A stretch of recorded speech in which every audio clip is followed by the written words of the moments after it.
Welcome to the Mike Litton Experience Podcast. Mike has over 31 years experience in real estate, finance, and investing. He's passionate about being a father, a teacher, a realtor, an investor, and a leader. Everyone has a story, and our passion is to help them tell it. And now, introducing the host of the Mike Litton Experience, Mike Litton. So what can you expect from the Mike Litton Experience? You can expect stories that will inspire, motivate, advice that will sharpen your focus, and expert information on real estate, finance, and market conditions. They kept sending me to like general endocrinologists. Mm-hmm. It legitimately took a person getting involved, finding somebody in town here. It was so high level. He's like, this, and this. So what was happening is my estrogen level, of all things, was like 10 times what like a woman's estrogen level would be. So that it was like it was just becoming fat, because my testosterone was decimated too. Right.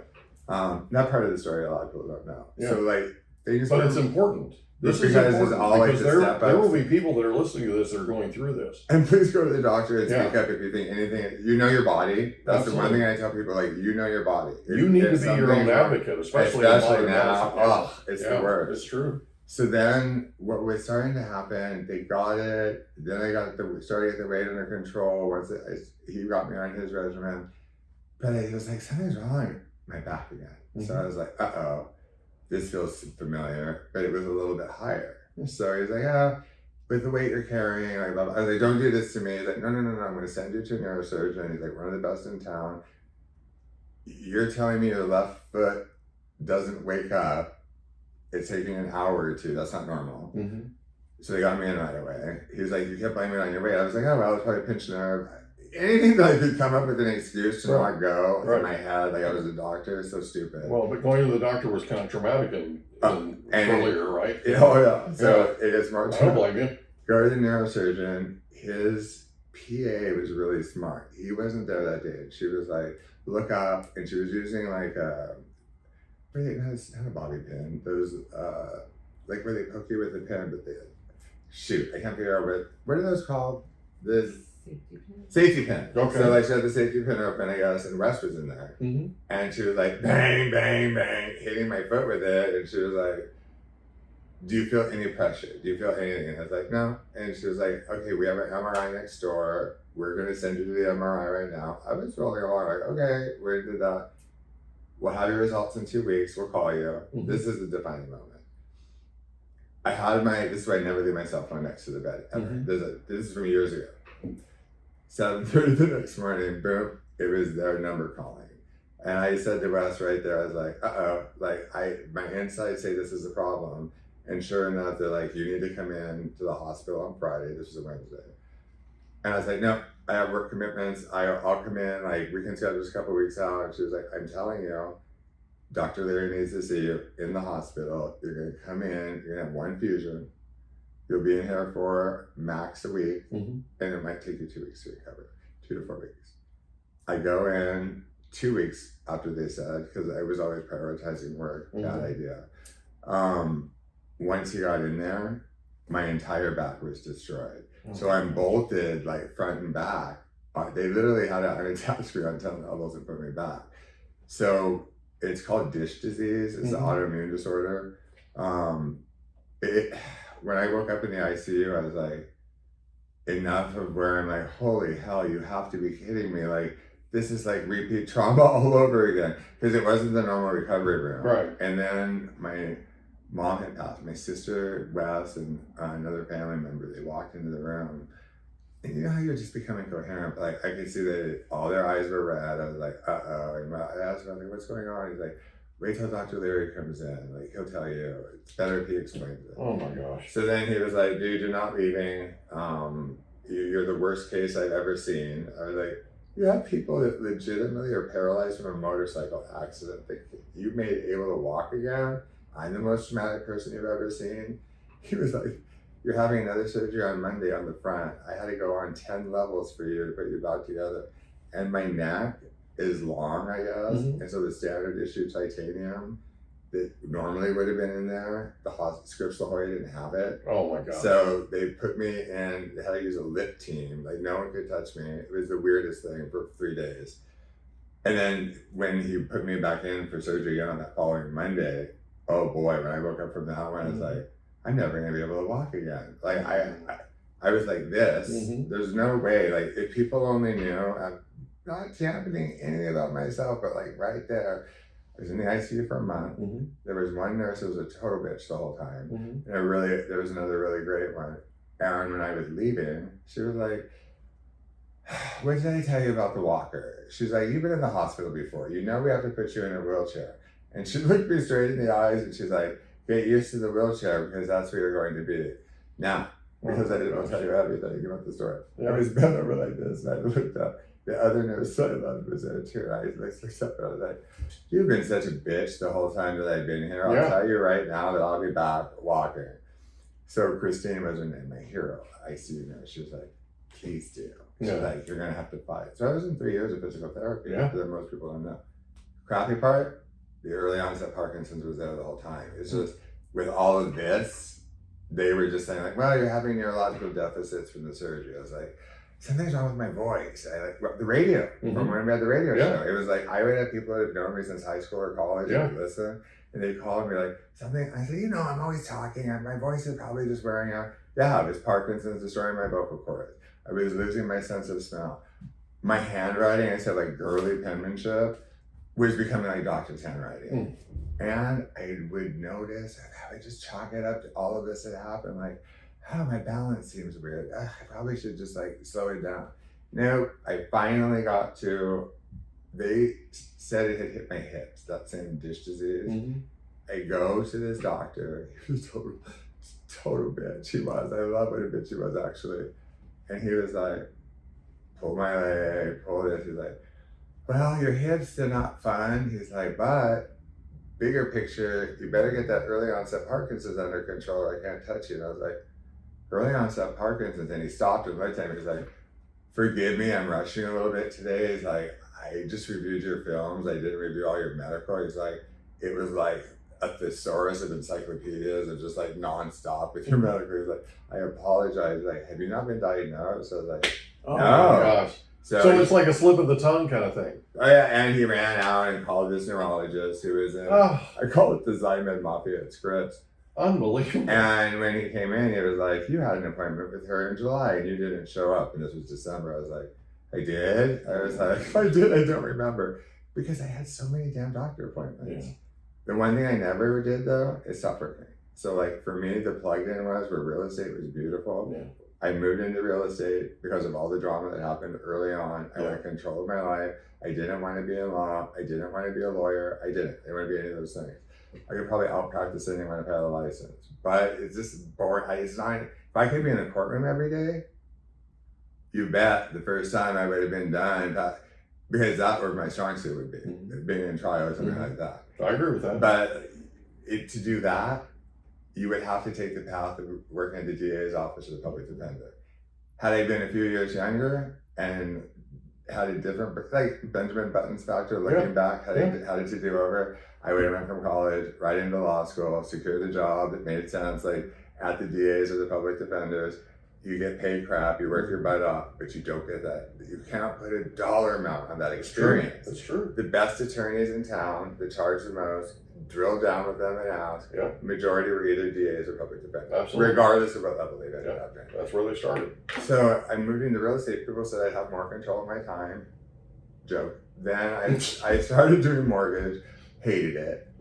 But Wes was a really great processor. And Wes was just finding his way. I was like, I don't know, like, I probably would just go back and law, get serious and do this.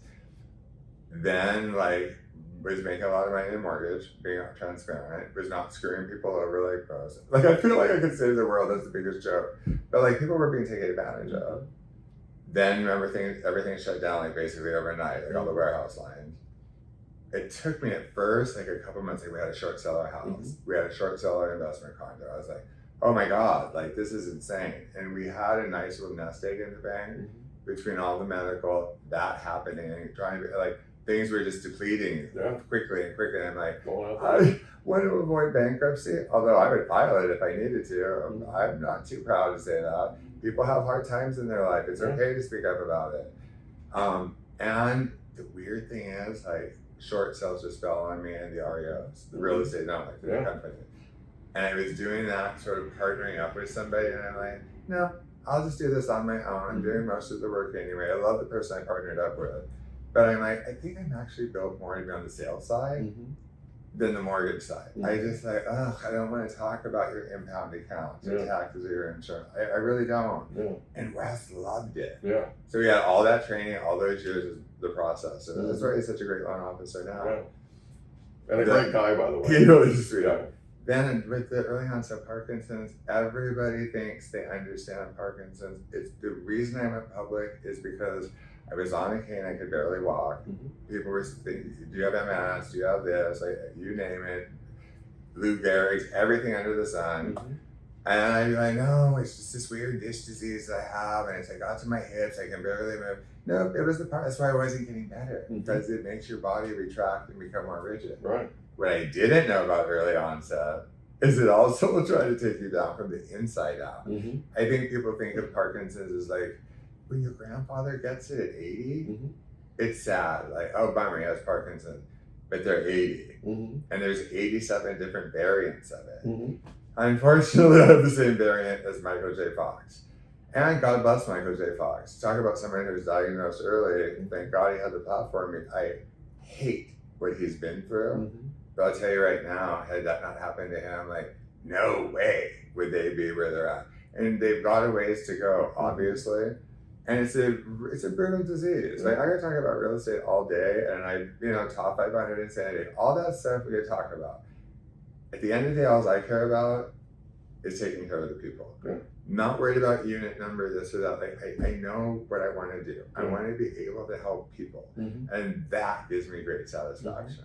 I feel like in this industry, like, we need more of the me and yous. And those are, now I don't care, I'll just say it. Like, the behavior I've witnessed in the last couple of years compared to the last 21, I was like, it's just getting more and more insane. It's getting worse, not better. Yeah, it really is. So the Parkinson's is a beast to manage, and it really took quarantine hitting. Wes got me to the numbers. See, my first specialist, she was too much of a generalist. She couldn't figure out my case, or she knew what it was, she just didn't know how to manage it. Wes, behind the scenes, because I was like, I'm fine, don't worry about it. He'd be like, fine. It's an awfully weird way of being fine. But he got me to this like number 6 gal. That's all she does. 0 is Parkinson's. And man, is she smart. Her name's Melissa Hauser, and she's at Script Screening. And she's the one that really broke everything down. Like, no. This isn't like my grandfather has the shakes kind of Parkinson's. This is called like, let me try and rip you down in a million different ways. Mental health, physical health, all stuff inside of your body. And so it's been a rough road the last couple of years. It has. One thing they said along the way is like, you'll probably lose people. And you know how I am about people. It's like, what do you mean I'll lose people? You do. You will lose people that don't understand that you're not the same person. I have the best intentions always. With clients, I don't worry about it. I always set expectations up front. No one's ever had a problem with me. If someone, say we're gonna go to lunch, I would always tell you like, all right, we're going, and I'm beast, I'll be there. Just know I might be a few minutes late, or if I call it like a tie my shoes morning. If I'm having a tie my shoes kind of morning, we might need to reschedule. So where I lost maybe a few people were like, well, you're supposed to get together twice, and you didn't show up. I was like, if you only knew what it took for me to get out of bed and walk from the bed to my kitchen, let alone get dressed to go meet you at a restaurant, like, come on. But not everybody's as compassionate as we are. I didn't mean to throw up all over you. But no, there's a lot of the story right there that people don't understand. Like, you can't give up. You can't. And people with Parkinson's, when I say quarantine fixed it, if I didn't get to Hauser, who's the specialist, she straight up said, if you don't start doing boxing, you're going to be in a wheelchair. She's like, and you probably have 3 years before you're in assisted living. That hit me like, oh man. And I was like, Wes would never put me in assisted living. And she's like, well, he'll be on money for a nurse 24 hours a day. So when we left after the first meeting, I was like, that bitch, she was just trying to scare me. And Wes was super serious. He's like, I'm sorry, I'm getting emotional. Like, maybe we should video a day in the life of you, and then you tell me what you would tell that person. I was like, oh, okay. I'm like sort of like that. Like, you can reason with me fast. So I was like, oh, I'm being unreasonable. And I couldn't wrap my head around boxing. Like, I could barely walk. How am I going to do this? She connected me with a guy that would come to the house. It was transformative and life-changing. Am I on insane medication? I didn't understand how insane the medication was. Like, that's caused 1 or 2 weird episodes of me not being my best self. Actually, there was a recent one where I was becoming a little spiteful with a group of people, and I did. Probably was a little bit rageful, but when you have a front row seat to people who are toxic, without any further details on that, but a front row seat and are watching it, my bad that I didn't speak up earlier. Sorry that it took the Parkinson's meds to like agitate me enough for like, I just was like, this is a bunch of bullshit. It's not how you treat other people. I'm sick of watching this. And so I've lost people there too, to be honest. I still have it. When I say lost people, that shedding should have happened long before that. So there's my story though. And I love real estate, love you, love doing this kind of stuff. So my thing is, I moved to Sotheby's. The reason I did that, having Ashley as my assistant, I always had first assistant after 10 years, really great.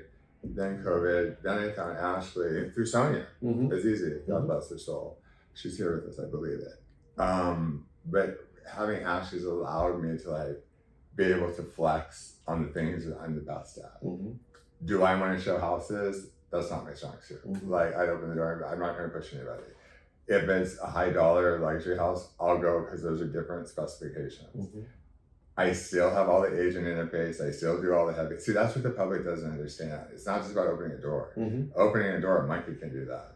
It's what's your reputation? What do the agents in town think about you? It matters. I've said it for years. Like, the agent is a piece of the equation. It matters who you work with. I agree. I guess it took getting inventory and insanity down, because I was writing offers 2021. I only had like 1 or 2 that I had to write 2 on. And I was having clients coming in, they were on offer 19 with another agent. Finally, the agent piece started to matter. So anyway, I didn't mean to bore you with all that. No, you don't bore me. But that's probably a lot of that story people don't know, or they know like bits and pieces.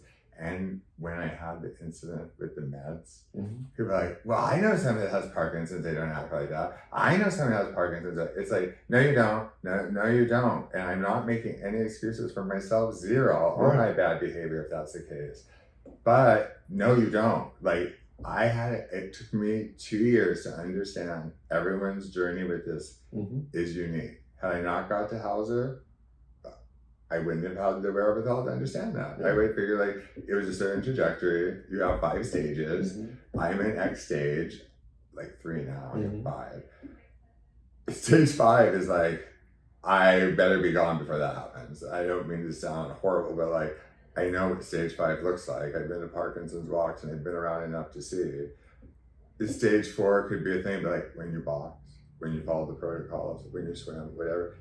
People didn't believe it. I didn't believe it. I will say what the first specialist said, she wasn't specific enough though. Had she said do boxing or something, then I could have argued with her, like, how am I going to do that? But she said, the best thing I can tell you right now, your case is too wild probably for me to manage, I'll try. Should have ran right there. She was like, but exercise, medication. And I was like, I remember walking out, I was like, she makes a lot of sense. And the rest was like, I don't know anyone. His grandfather had it, but didn't get diagnosed after me. Again, then in our family, we could really see the difference of what late onset versus early onset looks like.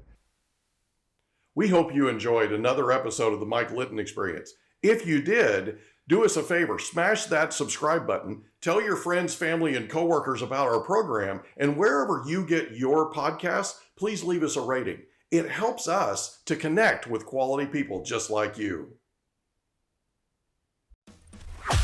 And that's a wrap. Another episode of the Mike Litton Experience in the books. Reach out to Mike on Instagram at Litton Realty. Want to meet with Mike? Check out Calendly.com/Rio760.